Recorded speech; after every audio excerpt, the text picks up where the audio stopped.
All right, guys. So I told you I'd finish up chapter 7. So here we are. So how interest groups succeed. This is where you guys said we stopped at. So I want to make sure we get there.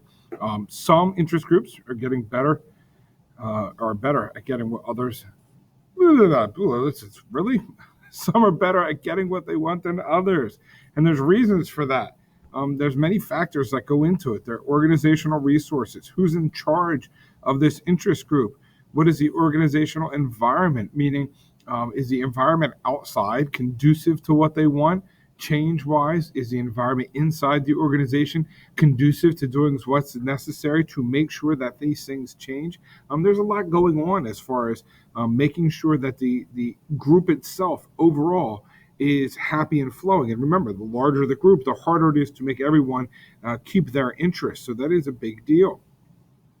Organizational resources, effectiveness of interest groups in influencing government policy also depends on the way they can really kind of sway what's going on. And the two things that do that, membership and money, membership and finances. Make sure you highlight that and know that for Monday, because that's going to be a big part of this. Membership and finances. Those are your two big resources.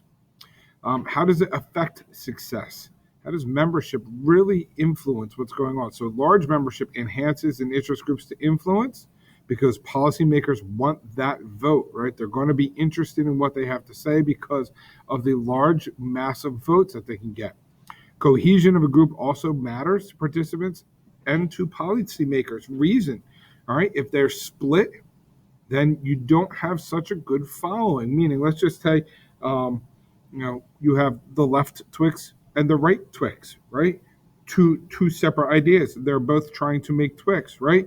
But if one goes one way and one goes the other way, nobody's really getting everything that they want. So it kind of breaks up. Now, if you put them together, you get a lot more interest and a lot more enjoyment from the people. So when cohesion does not work, politicians look at that as a breakdown. Listen, if you can't all be happy, if you can't all agree on left Twix or you can't all agree on right Twix, then I kind of have to stay in the middle because I'm not really getting either vote, nor am I going to make everyone happy. Another significant aspect of an interest group is its intensity. How intense are they going to be? Are they going to stand up and make noise? Or are they just interested in it, but they're still sitting home and watching TV? If they're just sitting home watching TV, then no one's going to really listen to it when it comes to policies because you're really not, the people aren't into it. But if they're standing up and making noise, absolutely, you're going to get a lot more following from the political side. And then demographics of a group's membership also may increase its success. If you have one group focused on an idea, that may not sway very much of the political leadership because they have to think of, or they're supposed to think of everyone, right? So if it's just one group focused on it, you're going to have people that kind of back away because what about those people that are not part of that group? They're going to be fearful. Financial resources of money fuels the hiring of lobbyists to go in and talk to congressmen, right? It helps to get the membership going, all right? It raises money. What money raises money. It's just a plain and simple fact. If you can put together a dinner fundraiser, it may cost you up front, but then more people come in and it makes you money. So those are the kind of things that they do on a consistent basis. And groups may actually form PACs, political action committees, which then can contribute money specifically to candidates, right? And then you get your candidate elected and they're supposed to follow through what you're doing. So you're really kind of, I don't want to say buying your power, but you really are in essence because you're helping them to get elected and then they're going to look favorably upon your ideas.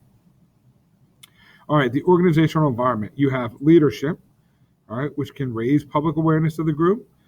It can enhance its reputation, all right. It can make it look attractive, all right. So your leadership is it's very important. If they are very polished and get out there, and then people listen, all right. Your opposition, when a group sole interests on a particular issue, policymakers more likely to rely on that group's view. So if environmentalists, right? Environmentalists are usually people that deal with the environment, that work in the environment. Guess what? I'm going to listen to them. If groups with opposing views are also attempting to influence policy, getting policymakers to act strongly in any one group's favor is more difficult. So, for instance, I'm an environmentalist. I want certain things to happen. I want, to stop oil rigs. I want to stop using fossil fuels, those kind of things. But all right, so as a lawmaker, hey, I'm listening. I got you. I understand what you're saying. But over here, I got the oil industry, so I gotta kind of try and make everybody happy. So if it's just the environmental group, listen, I'm all for you. I got you. But once that oil group comes in, now, oh man, now I'm kind of torn. Like, which way am I going to go? All right, so it becomes a major issue. All right, types of interest groups. Political scientists generally categorize them in three areas. We talked this a little bit about this the other day, right? Economic, public and ideological, and foreign, right? Those are your three. Make sure you know them for Monday as well for your quiz. We'll talk about your interest groups on Monday, but make sure you know these three. All right, economic, all right, corporate and business interest group typically seek policies that particular companies are looking for. Oil companies, electric companies. You don't think that Facebook, Instagram, Apple, Google, Amazon, you don't think that they pay lobbyists to help push ideas? All right, about 11% of U.S. workers belong to unions. They're huge, right? It's public employees, police officers, teachers, firefighters.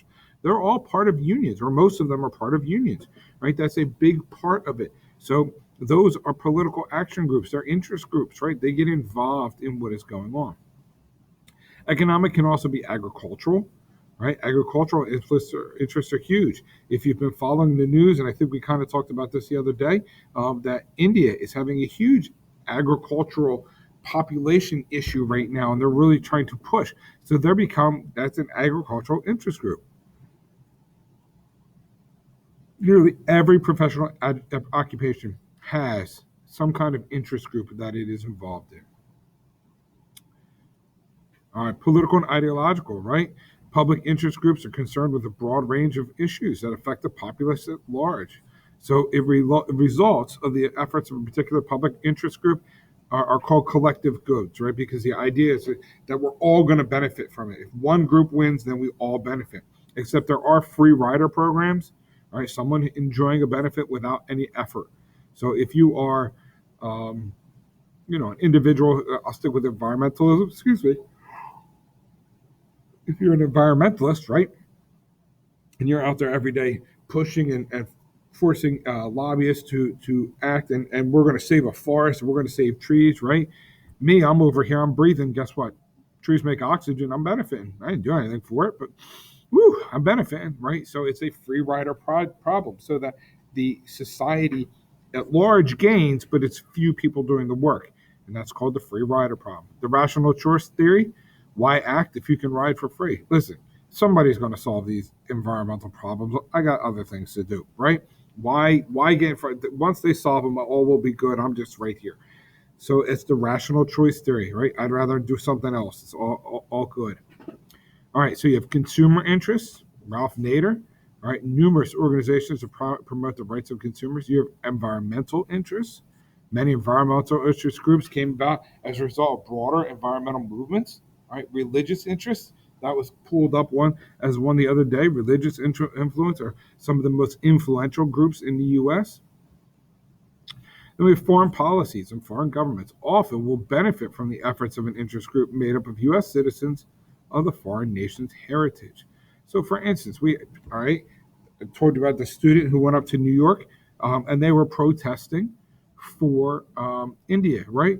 That is a group, right, made up of individuals who have a heritage in another country, and they're using their voice, right? So a lot of times, interest groups in foreign nations can influence policies here in the U.S., or people here can influence policies elsewhere. It's a big deal, right? China has spent millions of dollars trying to influence trade and other U.S. policies to its advantage, right? They get people here to speak out. International corporations, foreign entities cannot contribute money to the political campaigns, but they can lobby all they want. Right? So foreign international corporations can't give money to Biden and Trump, but they can sure help congressmen and things like that as they work through. All right, interest group strategies. Interest groups use two kinds of strategies to advance their cause, direct and indirect. Know these. These will be on Monday. All right, make sure you have them.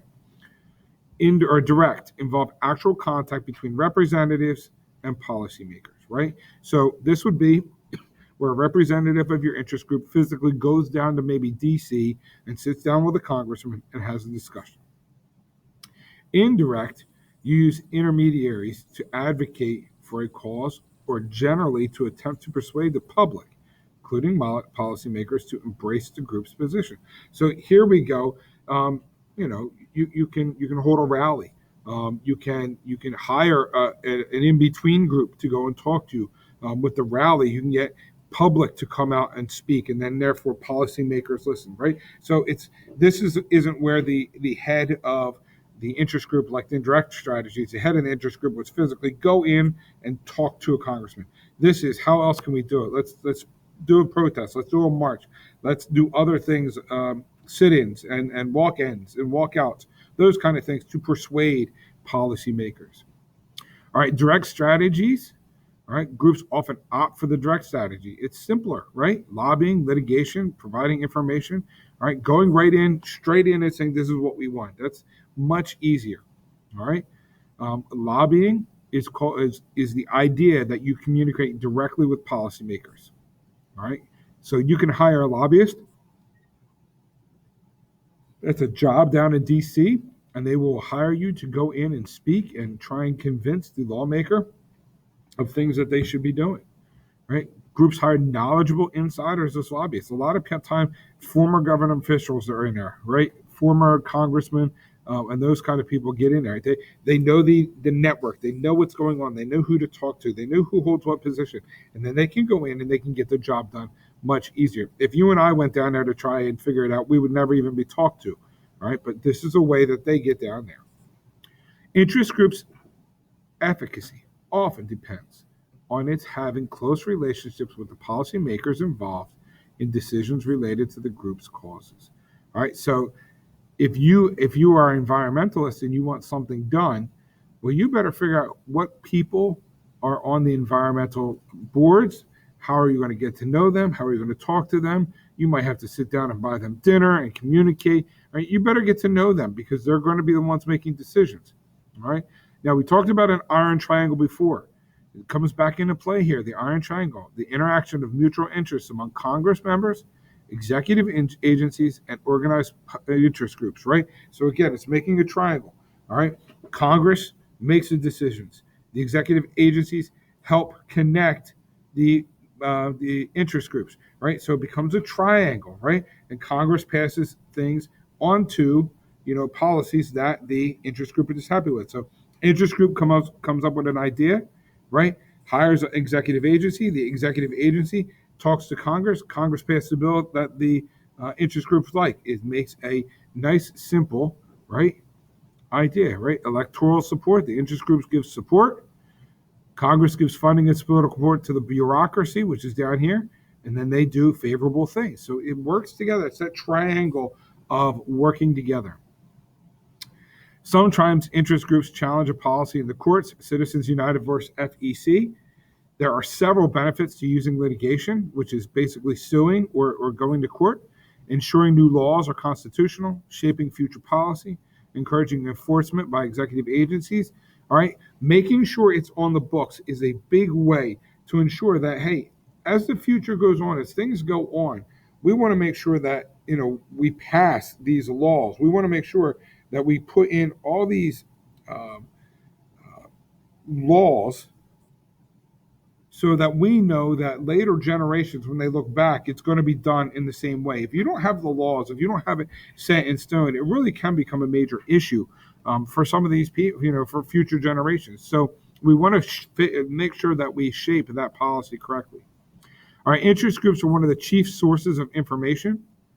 All right, they have resources to investigate. So when interest groups go in, you also have to remember they're investigating to win, right? So listen, if I'm an interest group and involved and, I want the environment to be taken care of, it's very simple. I'm going to research all the positive things for the environment.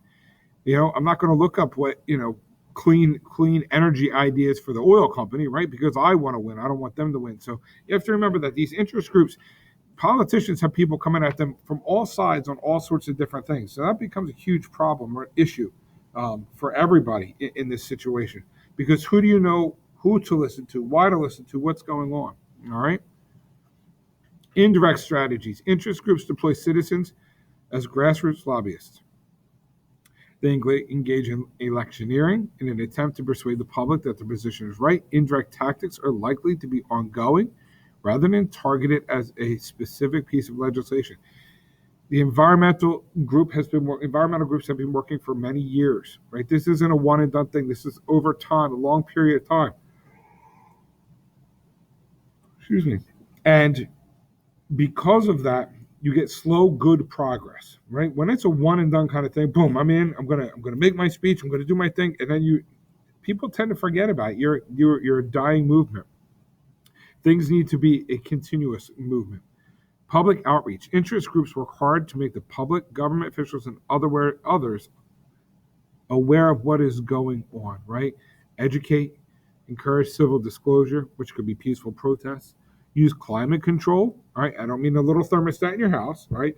Using public outreach to build a favorable public opinion of the organization or company. Listen, let's say, for instance, you're talking about an oil company, right? I'm an oil company. I want to do certain things. Well, I better make sure that the people that are around me are happy, that I'm not, I'm keeping all the people, in the public happy. How do I do that? I'm going to outreach. I'm going to invite them, to my company picnics. I'm going to, we'll have different days where, maybe we'll send out free materials. That's a huge way. Now you're getting the public all involved, so that when you go to your congressman or what have you, say, look, they love me. The public loves me. Help me out. They will. Other groups, especially those without a great deal of access, may engage in protests and civil disobedience. Electioneering is the working to influence the election of candidates who support an interest group's issues. All right. Tactics are active methods of civic participation. All right. You get out and you endorse a candidate. When the election was going on, we heard all sorts of celebrities come out and tell us who they endorsed. The get out and the vote drive, right? People going out and pushing, hey, come on, you got to vote, you got to vote, you got to vote, trying to get people to motivate. Campaign contributions, right? You give to whoever's running so that they can continue to get the word out, spread the word, and make sure that they are doing the best they can. All right, politics, money. All right, funding campaigns. Establish the interest group as a formal supporter of one or more candidates. Right? When you make a contribution, you're saying, I support this person. When you make a contribution, you're betting on them to win. I mean, that's what you're doing, because if you give them money, you're hoping that you get favorable looks when it comes to laws later on, right? So you're betting on them to win. And that's a big thing. The more money you have, the larger the wager, but the more influence you get if it pays off. Labor groups tend to support Democrats, where many business and corporates, PACs, political action committees, would favor Republicans. Look at this. Top 20 PAC contributors to candidates in 2015, 2016. AT&T, $2.8 million. I mean, that's unheard of giving. Look, that's the percentage. Come down to International Brotherhood of Electrical Workers. They were saying that the blue-collar workers, more Democrat. Look, 96% went to the Democrat. Down here, Engineers Union, right, 72%. Machinists, aerospace workers, 90%. Look at this. The major committee PAC, 0 went to Democrats, 100% Republicans. That's crazy, right? If you look, right? So you're talking $2.8 million that this company, that this group gave to, here's Comcast, right? $2 million. Maybe they should stop giving money to people and cut my costs. That would be halfway decent, right? So these are all the things, or all the PAC contributors giving to elections. All right, real quick review. Then individuals join voluntarily to achieve goals of value to their members. Right now, interest groups continue to be an important vehicle to persuade the government, as evidenced by efforts of the Black Lives Matter, gay and transgender rights, and immigrant rights movements. So those groups, they're making changes. They're pushing the boundaries of our laws to ensure that they're expanding, right? And that's what I mean by pushing the boundaries. Because right now, if you go back, the laws were very kind of central, right? They're very kind of locked into a circle, and now we're kind of pushing them out. We're breaking the old mold, and we're allowing for so many more things to occur. And that's because of interest groups, right? It doesn't just happen because, hey, I'm a new senator and I think I'm gonna start making laws about new things. No, they hear the voices of the common public, and that starts to change the way that they think and the way that they do things inside of those lawmaking rooms, right? So that is a big deal. All right, next. We're going to talk a little bit later about digital fundraising, all right, how those items work. How does digital fundraising organize a community? We're in a time right now where we're locked down. I'm doing a video because we can't do this in class, right? We don't have time. Will expanding web-based activism change the face of who participates? Look at Facebook and Instagram and Twitter, right? They locked and unlocked all sorts of information, right, based on what they wanted. Of course, the web is going to change the face. And will digital group activism have unintended negative consequences? And I'm going to say yes, because I think some of these things are going to get a little bit out of hand on the news, the media situations. All right, we will talk more. I hope you guys are good. Make sure you study for Monday, and I will see you later.